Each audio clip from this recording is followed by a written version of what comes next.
Hello and welcome back to Core Finance. I'm Matt Brown. I'm joined for our third video of the day with Rahul Khanna, who's FX strategist at Tradermade. Thank you for coming in. Now we're going to look at a currency pair that not all traders will necessarily look at, but it's one to obviously have on your blotter or have on your screens.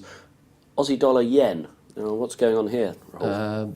Yeah, so Aussie yen, it seems to be bottoming for the past few months now, I think what's going on in the financial market, over a longer term or a grand scheme of things, it seems an ideal trade, but you need patience with such trades, as this is a weekly, 3-year charts.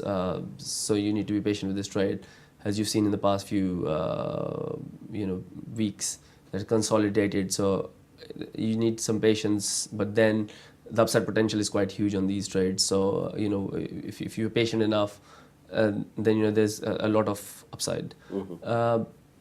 Just quickly on Aussie yen, it seems to be forming a long-term head and shoulder base, and it just completed that.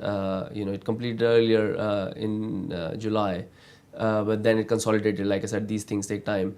And now it seems like it's started to move up higher again, and I think we're targeting around that 92.67 area and even potentially 97.26 area. So there's quite a few upside potential, and for the conservative trade, we can put stop below 85.70. I think there, the recent consolidation we've seen, and I think not just technically, in terms of also what's going on fundamentally, we've seen yields hasn't risen so sharply in US and Europe as some were expecting a few weeks back. There was a big bounce in yields, and people thought, okay, bond have topped now.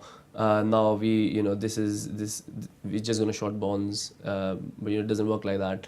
So given what's happened in US, now it looks like the interest rate hike will be very gradual. Same rhetoric we've heard from ECB, and even though there was some some questions about Japan, change of guard in Japan after Shinzo Abe lost a sort of election, there was some rumor that okay, maybe BOJ will start to be a less dovish, but none of that panned out, as we've known. It takes a slow time, and I think these yields will gradually increase, and which gives carry trader sort of trades like Aussie yen, So I think this trade will still go on, because I don't see BOJ anytime soon raising interest rate.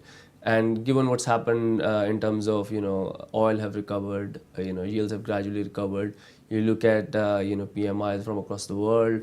You look at data, even Chinese data, they're improving gradually. And risk appetite has returned, as you've seen. The Aussie dollar, has been strong. Yes, big commodity play there. Yes, a big commodity player.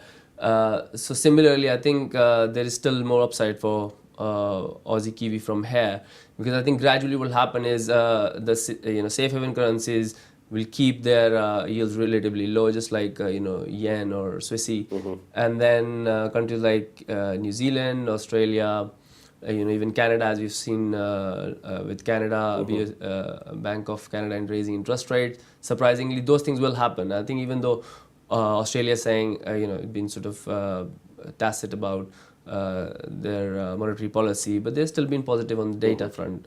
This is the common theme. They don't want to hike rate because obviously they don't want to spook the market, and they don't want their currency to rally, because that's going to be an impediment for their own domestic inflation.